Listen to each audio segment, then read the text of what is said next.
ओम नमो भगवते वासुदेवाय।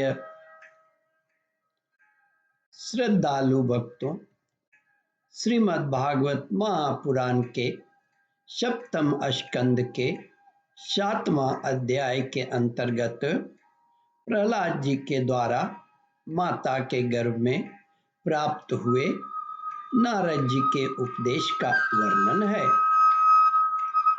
इसके पूर्व जहाँ तक आप कथा श्रवण कर चुके हैं उसके आगे का प्रस्तुतिकरण करता हूँ। प्रहलाद जी ने कहा, मेरे मित्रों, इसलिए तुम लोगों को सबसे पहले इन गुणों के अनुसार होने वाले कर्मों का बीज भी नष्ट कर देना चाहिए। इससे बुद्धि वृत्तियों का प्रवाह निवृत्त हो जाता है।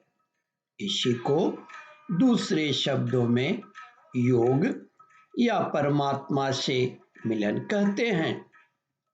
यूं तो इन त्रिगुणात्मक कर्मों की जड़ उखाड़ फेंकने के लिए अथवा बुद्धि वृत्तियों का प्रवाह बंद कर देने के लिए सहस्त्रों साधन हैं, परंतु जिस उपाय से और जैसे सर्वशक्तिमान भगवान में स्वाभाविक निष्काम प्रेम हो जाए वही उपाय श्रेष्ठ है।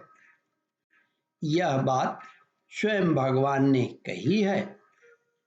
गुरु की प्रेम पूर्वक सेवा, अपने को जो कुछ मिले वह सब प्रेम से भगवान को समर्पित कर देना, भगवत प्रेमी महात्माओं का सत्संग, भगवान की आराधना, उनकी कथा वार्ता में श्रद्धा, उनके गुण और लीलाओं का कीर्तन, उनके चरण कमलों का ध्यान और उनके मंदिर मूर्ति आदि का दर्शन पूजन आदि साधनों से भगवान में स्वाभाविक प्रेम हो जाता है।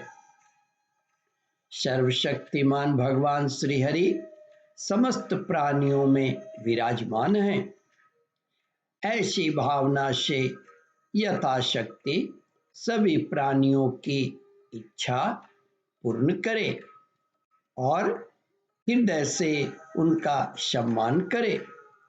काम, क्रोध, लोभ, मोह, मद और मत्सर, इन 6 शत्रुओं पर विजय प्राप्त करके जो लोग इस प्रकार भगवान की साधन भक्ति का अनुष्ठान करते हैं, उन्हें उस भक्ति के द्वारा भगवान श्री कृष्ण के चरणों में अनन्य प्रेम की प्राप्ति हो जाती है।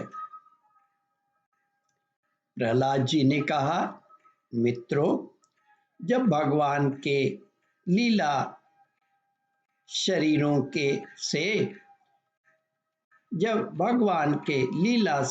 से किए हुए अद्भुत पराक्रम, उनके अनुपम गुण और चरित्रों का श्रवण करके अत्यंत आनंद के उद्रेक से मनुष्य का रोम रोम खिल उठता है।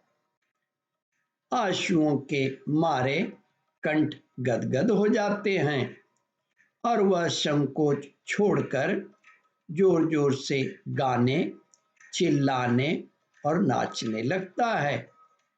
जिस समय वह गर्हास्थ पागल की तरह कभी हंसता है, कभी करुण क्रंदन करने लगता है, कभी ध्यान करता है और कभी भगवत भाव से लोगों की वंदना करने लगता है।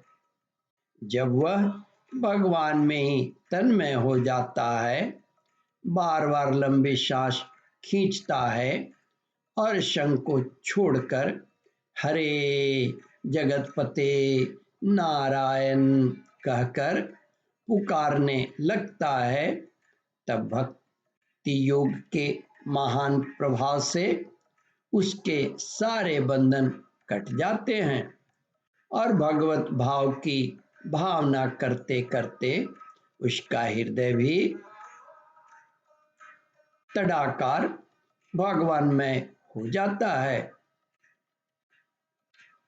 उस समय उसके जन्म मृत्यु के बीजों का खजाना ही जल जाता है और वह पुरुष श्री भगवान को प्राप्त कर लेता है।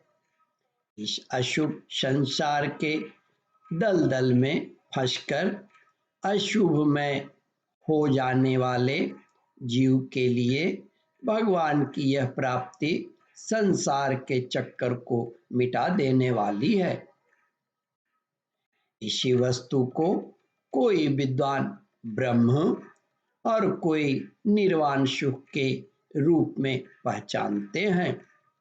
इसलिए मित्रों, तुम लोग अपने अपने हृदय में हृदयेश्वर भगवान का भजन करो। ओम परमात्मने नमः। श्रद्धालु भक्तों, इस कथा को ध्यान पूर्वक श्रवण, मनन और इसका चिंतन करें। इस कथामृत का रसास्वादन अपने बंधु बांधवों को भी करावे।